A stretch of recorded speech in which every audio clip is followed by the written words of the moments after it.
안녕하십니까. 클라우드 기반 공공 서비스 혁신 전략 강의를 맡은 성호준이라고 합니다. 이번 강의에서는 클라우드 기반 공공 서비스 혁신 전략에 대해서 말씀드리도록 하겠습니다. 이를 위해서 이제 공공 클라우드 도입 및 전환에 대한 이해를 하고 해외 그 공공 클라우드 주요 도입 사례, 그 다음에 클라우드 도입을 위한 법 제도 사항에 대해서 말씀드리도록 하겠습니다. 클라우드 전환 전략입니다. 클라우드의 그 도입 전략을 한 문장으로 말한다면 혁신적인 디지털 전환입니다.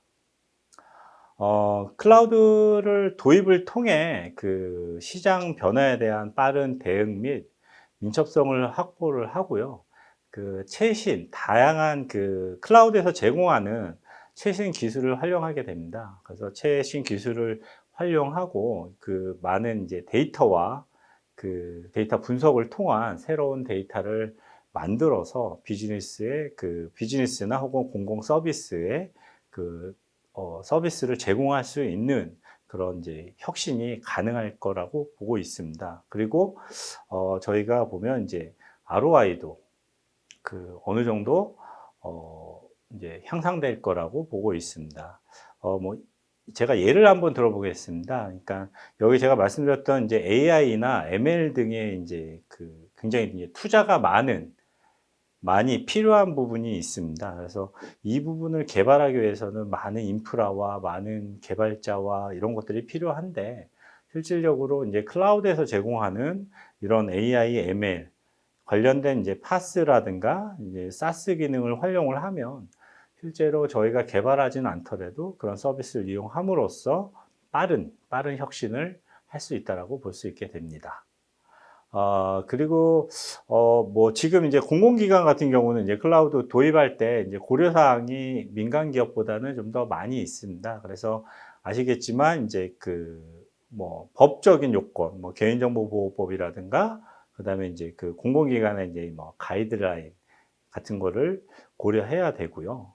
그 다음에 이제 클라우드를 도입할 수 있는 시스템과 실제로 클라우드를 도입 못하는 거에 대해서 분류가 좀 필요합니다. 그리고 또한 클라우드를 도입하기 위한 전반적인 그 거버넌스, 이게 뭐 보안뿐만 아니라 클라우드를 어떻게 관리하겠다라는, 그리고 그 비용적인 면에서도 그 고민이 되어야 클라우드를 도입하고 소위 말하는 이제 디지털 트랜스포메이션, 디지털 혁신을 이룰 수 있다라고 생각을 하고 있습니다. 그러니까 그 여기 아래서 이렇게 보이는 것처럼 뭐 그 클라우드를 도입을 한다라고 했을 때 이 모든 게 이루어지진 않습니다, 사실. 그렇지만 클라우드를 활용을 한다라고 하면 이런 부분이 좀 더 빠르게 할 수 있는 도움이 되는 그런 기술을 가지고 있다라고 보시면 될 것 같습니다. 근데 클라우드 뭐 도입을 다 한다고 해서 모두 다 성공하는 것은 아닙니다. 그러니까 아래 그래프를 보시면 약 10%의 그 기업들이 빨리 도입을 시작을 했습니다.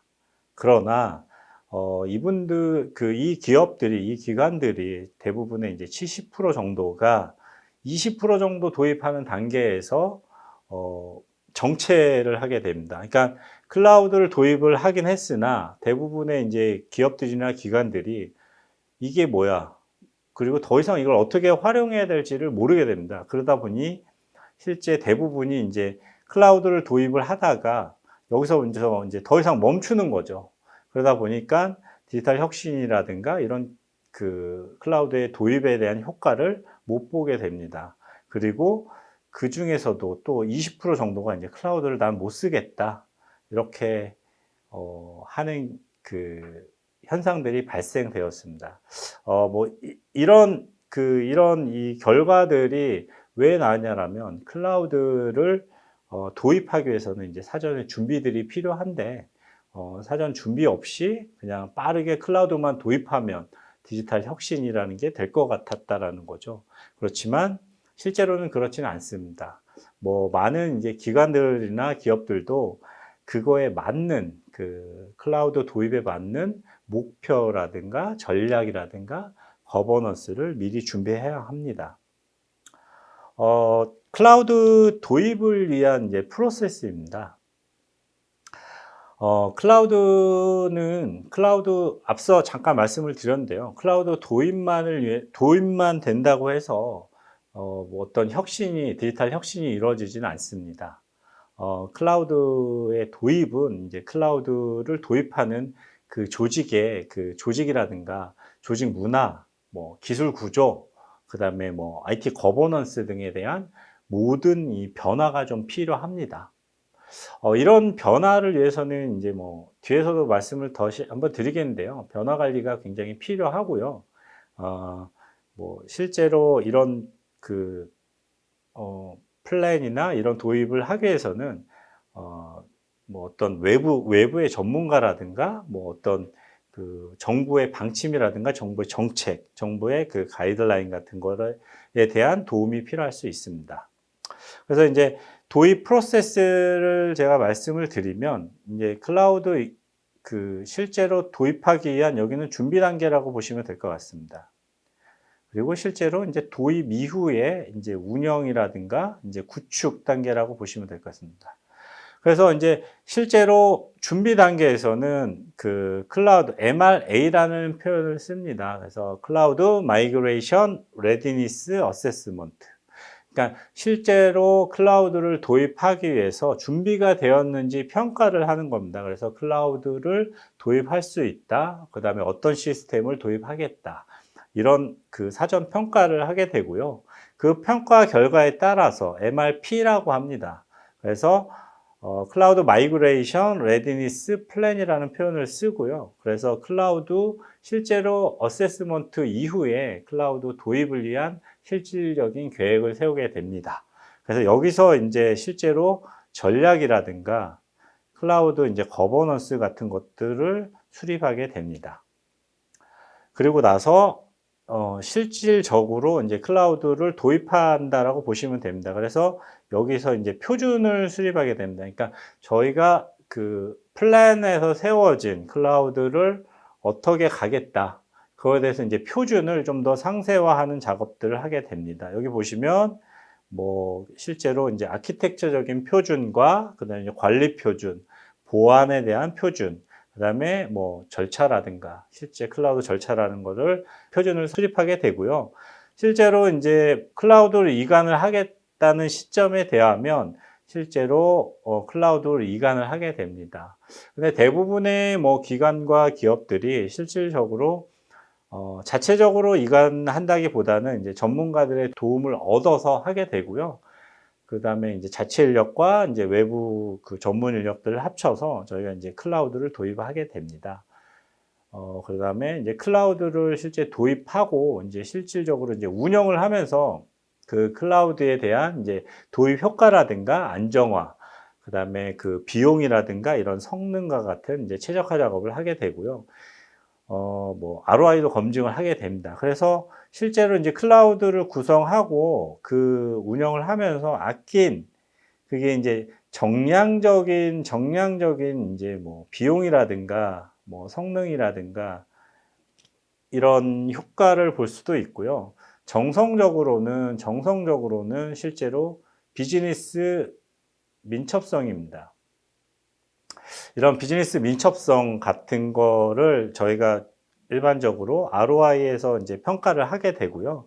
이런 비용이라든가 이런 민첩성을 활용해서 그 업무 혁신이라든가 비용 아낀 걸로 재투자를 하게 됩니다. 그래서 클라우드의 도입에 대한 프로세스의 맨 마지막은 리인벤트라는 표현을 쓰고요. 그러니까 재투자나 재창조 이런 표현입니다. 그래서 클라우드를 도입하고 비용을 아끼고 그 남은 비용, 그게 비용이라는 게 실제로 물리적인 그 돈이뿐만 아니라 아까 말씀드렸던 정성적인 그런 민첩성, 유연성 같은 거를 재투자할 수 있다라고 보시면 될 것 같습니다.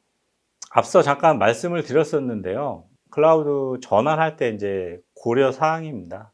그래서 뭐 기술적인 고려 사항도 있지만 이 정책적인 고려 사항도 분명히 있습니다. 그래서 그 앞에 말씀드렸던 그런 전략이라든가 거버넌스, 그다음에 보안이라든가 운영 이와 같은 거는 사실 저희가 뭐 기술적인 부분도 있지만 기존에 가지고 있던 이런 정책적인 그런 부분을 이제 클라우드라는 걸 도입하기 위해서 조금은 이제 변경을 해야 되고 새로운 그 프로세스나 뭐 새로운 기술을 도입해야 되는 뭐 이런 부분이 필요합니다.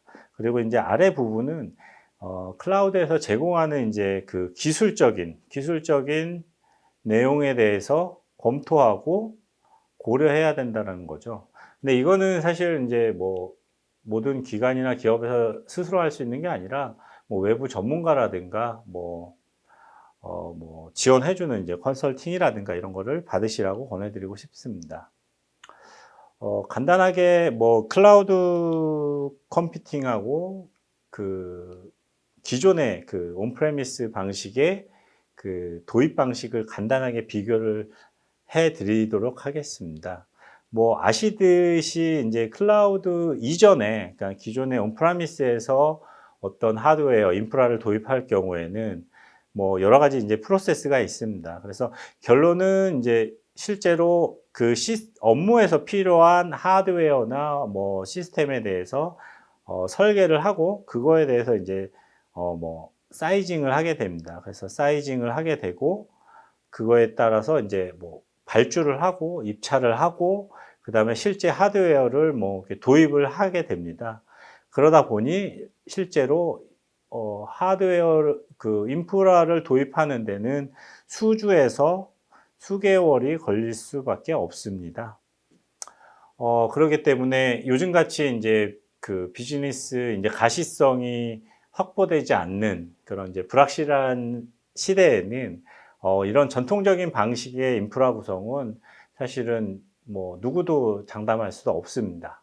그렇지만 이제 클라우드 넘어와서는 그렇습니다. 그러니까 저희가 클라우드에서는 정확한 사이징을 할 수도 없지만 정확한 사이징을 하지는 않습니다. 그러다 보니 일단 클라우드 상에서 즉시 클라우드를 그 시스템을 인프라를 구축해보고 테스트를 통해서 실제 사이징을 해볼 수가 있습니다. 그렇기 때문에 실제로 클라우드는 이제 뭐 소위 말해서 사용하는 계약을 하게 된다라고 하면 바로 사용해서 실제로 그 서버를 구축해서 테스트해보고 실제 사이징이나 비용에 대해서 고민해 볼 수 있습니다. 그래서 실제로는 클라우드 상에서는 바로 사용할 수 있고 뭐 늦어도 뭐 수일 내에 이런 시스템을 구축을 해볼 수 있습니다. 그리고 해보고 정확한 사이즈가 나오고 나오지 않는 경우에는 이제 반납하는 뭐 이렇게 해서 할 수 있는 장점이 있습니다. 앞서 말씀드렸듯이 클라우드 도입을 위해서는 또 변화 관리가 반드시 필요합니다. 변화 관리를 위한 필요한 항목들은 여기 보이는 것들인데요. 그 클라우드 도입에서 이제 변화를 관리하기 위해서는 클라우드를 잘 아는 전문가들이 필요합니다. 그 클라우드를 실제로 구축을 해보고 운영을 해보고 뭐 장애를 처리해보는 이런 전문가들이 있어야지만 실질적으로 안정적으로 운영도 할 수 있고 비용도 절감할 수 있고 실제로 나중에 이제 비즈니스 확장에 대한 민첩성을 확보할 수 있는 그런 이제 클라우드 확장을 가져갈 수 있는 그런 변화 관리를 이어갈 수 있습니다. 결국에는 뭐 이렇게 귀결될 수도 있는데요. 이런 그 기본적인 이 변화들에 대해서 잘 매니지할 수 있는 사람 혹은 그 자동화된 그 도구들을 이용을 해서 실질적으로 이제 클라우드의 변화 관리를 완성 지을 수 있습니다. 이런 기능들, 이런 변화 관리에 대한 기능들 또한 클라우드에서 거버넌스 형태로 제공을 하고 있고요. 그걸 돕는 업체들, 그러니까 뭐 클라우드를 제공하는 클라우드 업체라든가 아니면 저희와 같은 제가 이제 소속되어 있는 그런 회사들에서 제공을 하게 됩니다.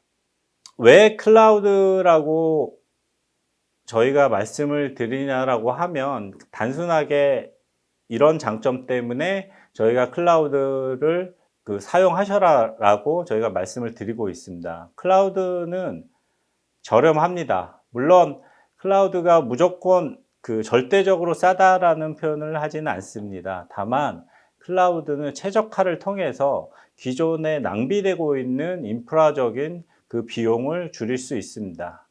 그리고 앞서 말씀드렸던 것처럼 클라우드 도입은 즉시 사용할 수 있습니다. 그러다 보니까 클라우드는 빠릅니다. 기존의 하드웨어 구축 방식보다는 수배에서 수십 배까지 빠르다고 볼 수 있습니다.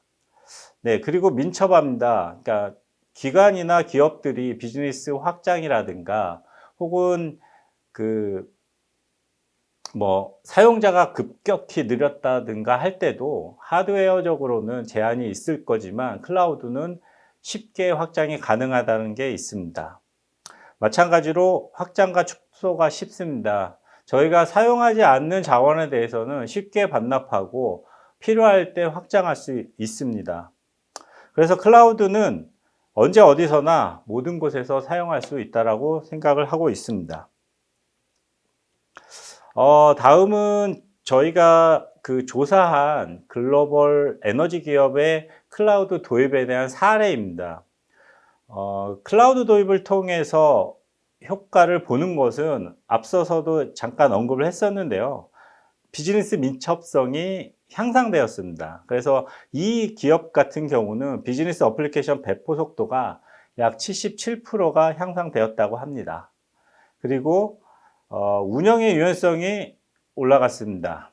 그래서 장애 발생률이 약 98% 감소되는 효과를 보았다고 합니다. 또한 생산성이 향상되었습니다. 데브옵스란 용어를 들어보셨는지는 모르겠는데요. 그러니까 클라우드를 사용하기 때문에 즉 IT 개발자와 운영자가 같이 한다라고 보시면 될 겁니다. 그래서 개발하고 운영하는 그런 속도가 빨라졌기 때문에 생산성 향상이 되었습니다.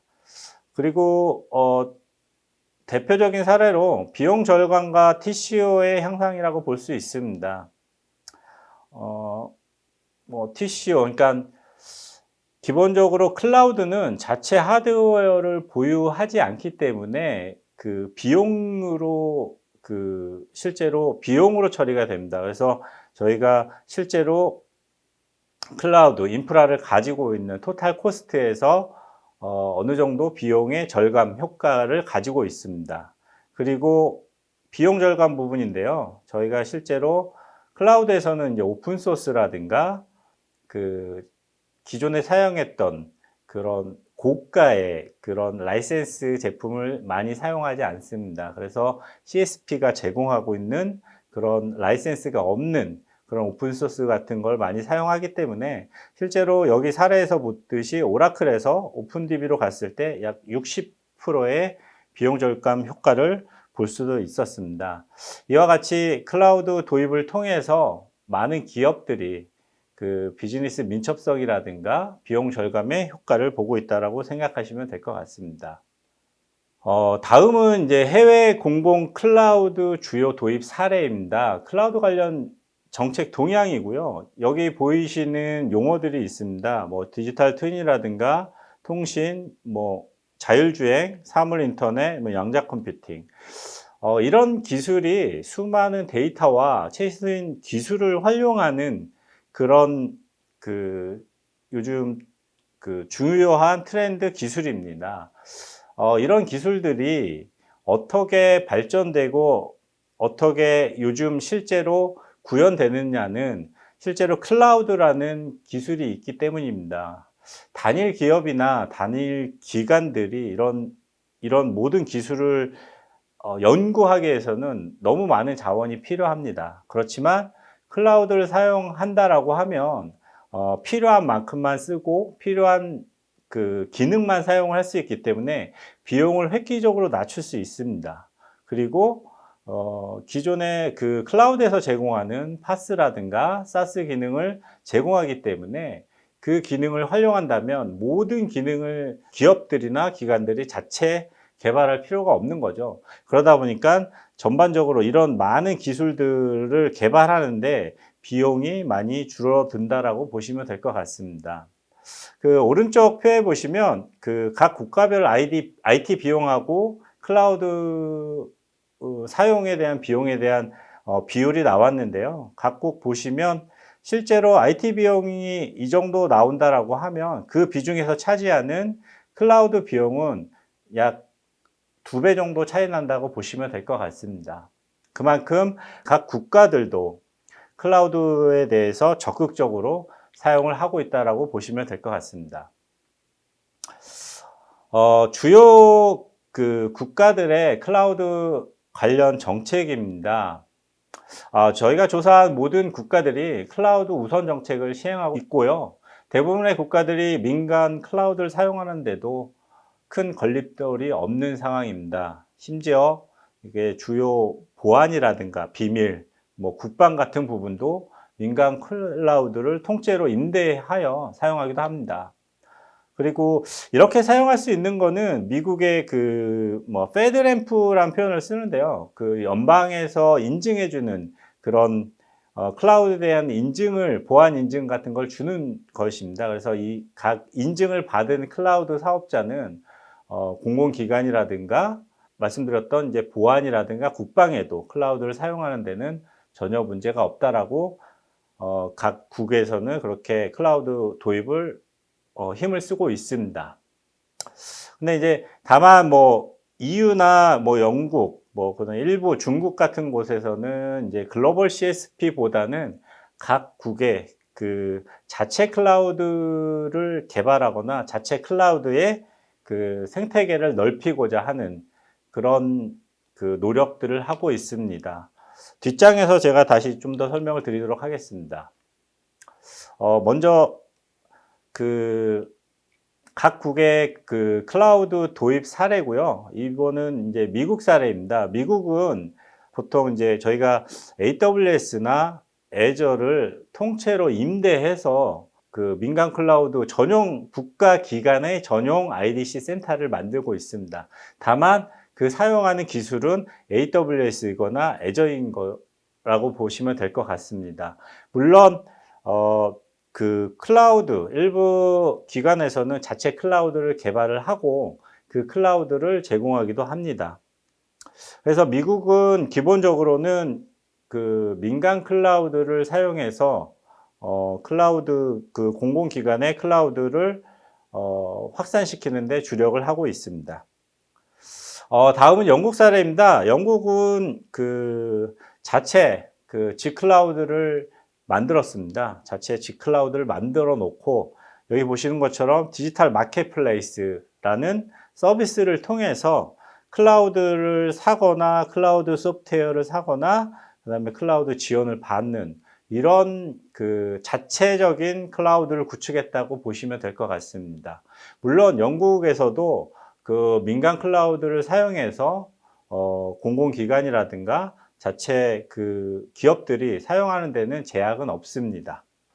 다음은 일본입니다. 일본도 그 지금 현재로서는 일본은 이제 디지털 에이전시라는 디지털 국이 있고요. 그 디지털 국에서 그러니까 한국의 그 행정안전부의 디지털 서비스 국이라는 거랑 비슷하다고 맥락이라고 보시면 될 것 같습니다.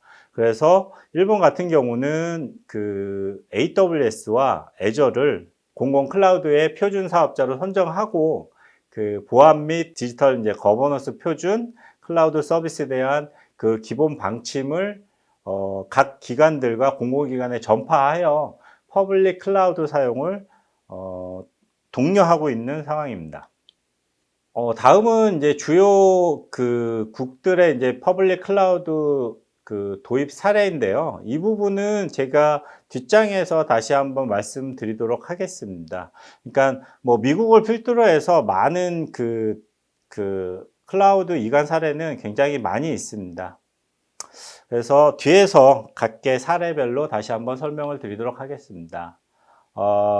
이거는 미국 사례고요. 미국의 그 뉴욕 교통부입니다. 뉴욕 교통부의 고민은 도시의 그 뉴욕이 그 교통 체증이 되게 심한 걸로 유명한데요. 그런 이제 도시 교통의 인프라를 좀 향상시키고 도시에서 그 다니는 그 시민들의 그 교통 편의성과 안전성을 보장하기 위해서 이 프로젝트를 시작을 했습니다. 그래서 여기서 보시면 이제 뭐 비전 제로 뷰라든가 아이라이드 NIC 같은 앱과 앱을 그 서비스를 제공을 하고 있고요. 이 서비스는 AWS 클라우드에 올라가 있습니다. 그래서 여기 보시는 것처럼 각 그 지도에서 나와서 교통이 막히는 곳이나 혹은 그 걷기 편한 거 이런 거에 대해서 지도로 표시해서 일반 그 시민들이 사용할 수 있는 그런 앱을 개발해서 지금 서비스를 하고 있습니다. 이로 인해서 뭐 사망자가 교통사고 사망자, 오토바이 사망자가 급격하게 주는 이런 효과를 볼 수 있습니다. 그리고 여기서 보면 이 뉴욕시에 있는 그런 수많은 데이터를 모아서 분석을 통해서 이 지도 서비스라든가 데이터 서비스를 하고 있는데요. 이 데이터는 또한 새로운 서비스를 만들 수 있는 귀중한 새로운 데이터라고 보실 수 있을 것 같습니다. 다음은 이제 샌프란시스코 경찰청 사례입니다. 이것도 비슷한 맥락일 수 있습니다. 그래서 샌프란시스코가 그 이제 범죄 지도 서비스를 해 주는 거고요. 그러니까 그 실제로 사건이 발생했을 때도 경찰 인력이 부족한 경우가 생깁니다. 그러니까 어디서 그 범죄가 발생할지 모르기 때문에 이 데이터를 활용해서 미리 범죄가 발생할 수 있는 우범지대와 안전지대를 분리를 하고 계속적인 그 학습을 통해서 좀 더 데이터의 정확성을 높인다고 보시면 될 것 같습니다. 여기 밑에서 보시듯이 이런 그 데이터 분석과 실제 클라우드 기술을 접목해서 실제로 범죄가 날 수 있는 예측도를 높이는 그런 효과를 보았다고 생각합니다. 다음은 그 캐나다에 있는 오타와 그 퍼블릭 헬스, 그러니까 그 보건국의 이제 홈페이지인데요. 저희 나라도 뭐 많은 그 기업들 혹은 그 정부에서 이제 챗봇이라는 것을 도입해서 사용을 하고 있습니다. 그렇지만 과거의 챗봇은 이 개발하고 실제로 그 챗봇이 실제로 사람의 그 말의 의미를 파악하는데 되게 어려움이 있었으나 요즘은 이제 클라우드에서 이제 파스 형태로 이런 서비스를 제공을 합니다.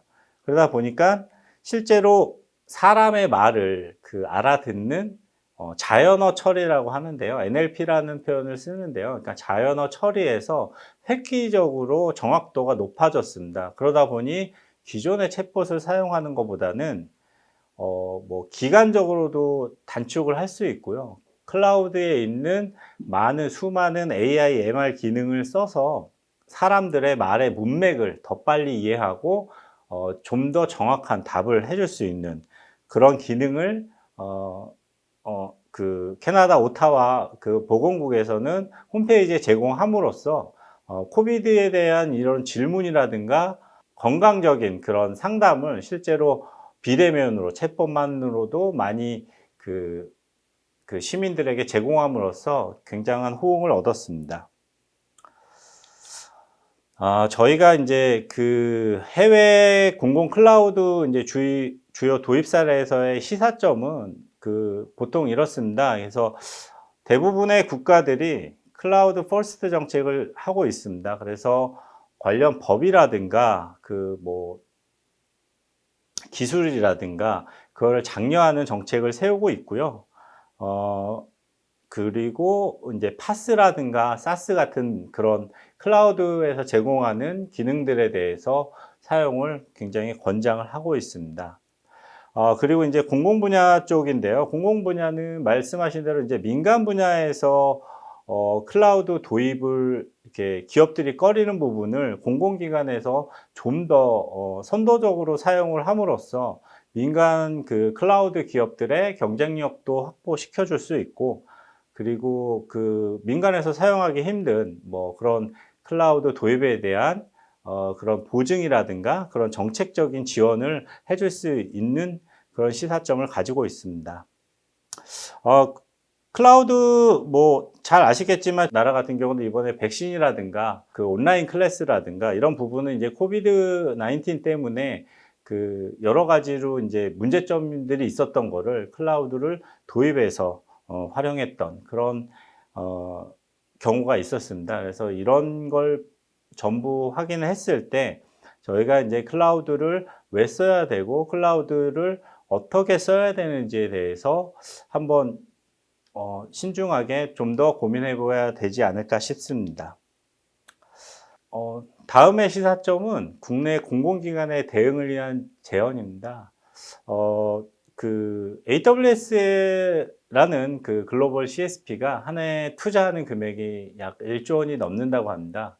근데 국내 클라우드 기업들을 모두 합친 금액보다도 많다라고 합니다. 규모의 경제면에서 우리나라 클라우드 기업이 글로벌 CSP사들과 경쟁하는 것은 쉽지 않습니다. 그래서 이렇다 보니 이제 기술적으로도 수준 차이가 나는 것은 현실이긴 합니다. 다만 이제 국내 기업을 육성하기 위해서는 공공에서 이제 플랫폼 관점에서 글로벌 기업과 국내 기업의 차이가 있을 수 있지만 국내 기업에서 그 소프트웨어적으로 파스나 사스 부분은 경쟁력을 어느 정도 가지고 있습니다. 이렇다 보니 정부 기관에서 클라우드를 사용하면서 클라우드에 올라간 파스라든가 이런 사스 소프트웨어를 활용해 주시면 국내 기업의 경쟁력이 올라갈 수 있지 않을까 생각하고 있습니다. 불확실한 그 경제 상황에 따라 민간 기업들은 이제 투자에 소극적일 수밖에 없습니다. 공공 주도의 클라우드 확산 및 클라우드 소프트웨어 활용을 통한 국내 IT 기업들의 경쟁력 확보는 다른 민간 기업들이 활용할 수 있는 양질의 소프트웨어를 확보할 수 있는 기회를 제공한다고 볼 수 있습니다. 그러니까 그 공공기관에서 선도적으로 그 국내 그 기업들의 이제 소프트웨어를 활용해서 뭐 새로운 비즈니스 민첩성을 확보한다든가 그 뭐 기업 경쟁력을 높일 수 있게 할 수 있는 그런 공공기관이 민간을 위해서 할 수 있는 일이 아닐까 생각이 됩니다. 그리고 이게 규모의 경제로서의 클라우드에 대해서 말씀드리겠는데요. 그 사실 아까 말씀드렸던 것처럼 글로벌 CSP사의 그 투자 비용 자체를 저희 나라의 그 민간 기업들 합친 것보다 훨씬 더 큽니다. 그러다 보니 글로벌 CSP사들과 저희가 대응하기에는 좀 어려움이 있습니다. 그러다 보니 그 보통 이제 저희 나라에는 이제 하이퍼 스케일 데이터 센터라는 게 있는데요. 요거에 대해서 먼저 설명을 잠깐 드리면 약 10만 대 이상의 서버를 넣을 수 있는 데이터 센터라고 보시면 될 것 같습니다. 그래서 대부분이 미국에 있는 그 글로벌 CSP사들이 대부분을 차지하고 있고요. 그 다음에 이제 미국하고 중국, 그 다음에 이제 뭐 유럽이라든가 일부 기업들에 있는 거고, 저희 나라에는 그러니까 하이퍼스케일 데이터 센터가 지금 짓거나 뭐 한두 개 정도밖에 없습니다. 그렇다 보니까 이게 공공기관에서, 그러니까 결국은 저희가 이제 디지털 서비스로 모든 기업들이나 뭐 정부기관도 디지털 서비스로 가기 위해서는 이런 하이퍼스케일 데이터 센터가 필요하지 않을까 생각이 들고, 이런 그 하이퍼스케일 데이터 센터가 지역별로 생긴다라고 하면 뭐 지역 경제까지도 좀 활성화될 수 있는 그런 역할이 되지 않을까 생각을 하고 있습니다. 다음은 이제 클라우드 도입을 위한 이제 법이라든가 제도 관련된 사항을 말씀드리도록 하겠습니다. 기본적으로 그 IT 인프라와 시스템을 도입하기 위해서는 뭐 이와 비슷한, 여기서 제가 말씀드리는 이런 비슷한 법 제도를 다 활용을 하고 있습니다. 다만 클라우드 도입을 위해서 변경된 이런 법이라든가 법률이라든가 시행령 같은 것들이 있습니다. 먼저 이제 클라우드 도입 단계에서는 클라우드 그 서비스 계약 및 선정을 위한 뭐 정보통신망 이용에 관한 관련 법률 이런 것들이 필요하고요. 여기 보시면 이런 법률이 있습니다. 이런 법률에 대한 기본적으로 필요한 거고, 그다음에 실제로 클라우드 이제 서비스 활용 단계에서는 장애사항이라든가 신뢰성, 추가 활용 등에 관한 법률 검토도 필요합니다. 그러면 여기 보시는 것 같이 클라우드 컴퓨팅 발전 및 이용자 보호에 관한 법률, 저희가 실제로 활용 단계에서는 이런 법에 대한 이해 및 법에 대한 준수가 필요하다고 생각하시면 될 것 같습니다. 그리고 세 번째로는 이제 클라우드 보안 관련된 내용이고요.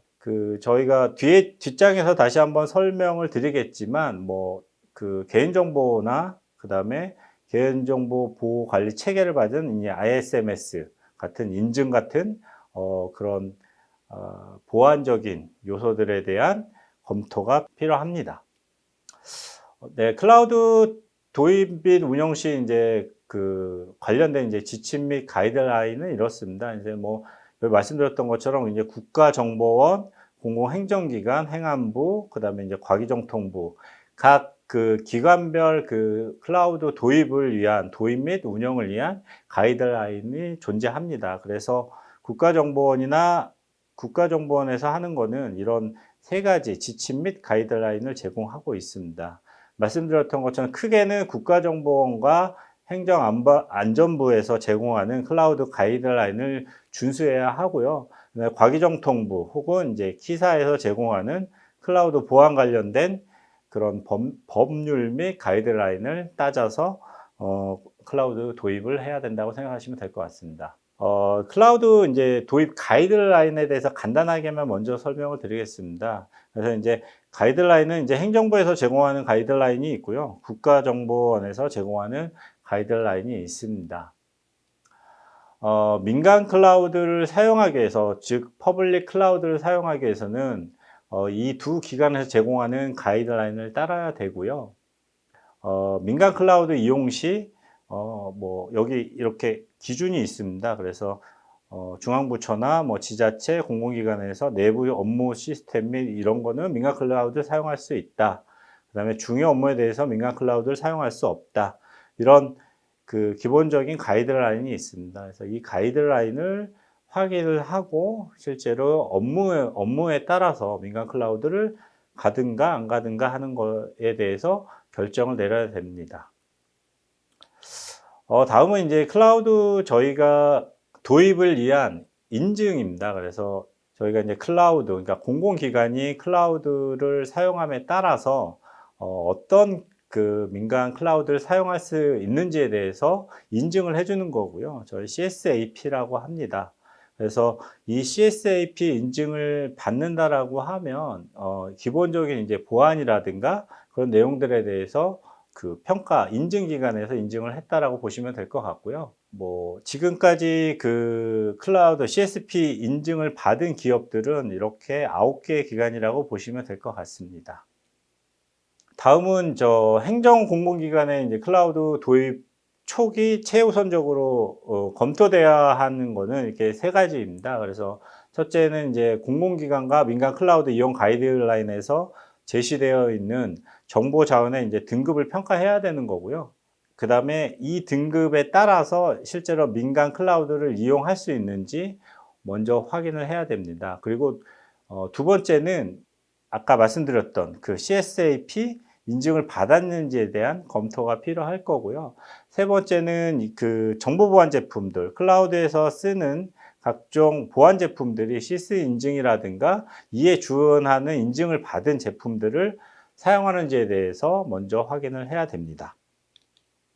일단 앞서서 이제 법 제도 관련돼서 이제 검토가 필요하고 그 이후에는 이제 실제로 클라우드를 사용하기 위한 이제 계약인데요. 계약에는 이제 크게 두 가지로 분리됩니다. 그래서 실제로 민간 클라우드 CSP와 직접 계약하는 것과 클라우드를 관리하는 MSP를 통한 계약이 두 가지가 있습니다. 첫 번째로는 민간 클라우드와 이제 직접 계약하는 방식이고요. 그래서 이제 사전 검토라든가 발주 계약, 운영, 품질 및 보안 관리를 자체적으로 운영을 해야 되고요. 그러다 보니까 조금 도입하는데 이제 어려움이 좀 있을 수 있습니다. 그래서 두 번째로는 MSP를 통한 클라우드 전문 업체를 통한 계약이고요. 이 앞서서 이제 검토나 발주 계약은 MSP 기존 방식과 동일한데 실제로 운영 및 관리는 이 MSP를 통해서 위탁하게 되는 겁니다. 그래서 뭐 일반적으로는 CSP 계약보다는 약간 좀 편한 그런 부분이 있다라고 보시면 될 것 같습니다. 실제 그 클라우드를 대한 이제 계약을 진행할 때 그 조달 시스템을 제어한 클라우드 서비스 전문 계약이 있습니다. 그래서 이제 디지털 서비스 전문 계약 제도이고요. 그래서 이건 뒤에서도 제가 다시 한번 설명을 드리겠는데 디지털 서비스 이용 지원 시스템이 있습니다. 그래서 미리 그 디지털 서비스에 대해서 심사를 통해서 이 시스템에다 그 등록이 되어 있는 거고요. 그 등록된 서비스를 앞서 말씀드렸던 그런 계약 방식에서 수익계약이나 뭐 카탈로그 계약으로서 실제 사용을 하게 됩니다. 그래서 이 서비스를 사용할 수 있는 그 기관들은 뭐 국가기관, 그러니까 소위 말해서 이제 공공기관이 되는 거고요. 기존에 이제 조달해서 하던 방식이 아니라 디지털 서비스, 실제로 검색을 하고 적합한 서비스를 선택하고 그래서 이제 계약하는 이렇게 좀 단순화되어진 그런 제도라고 보시면 될 것 같습니다. 그 다음은 이제 그 씨앗을 활용한 그런 그 클라우드 계약 방식입니다. 그래서 마찬가지로 씨앗에는 그 실제 사용자가 쓸 수 있는 서비스들이 등록되어 있고 그 서비스를 제공하는 서비스들이 등록되어 있습니다. 그래서 쉽게 말해서 뭐 비슷할 것 같긴 한데요.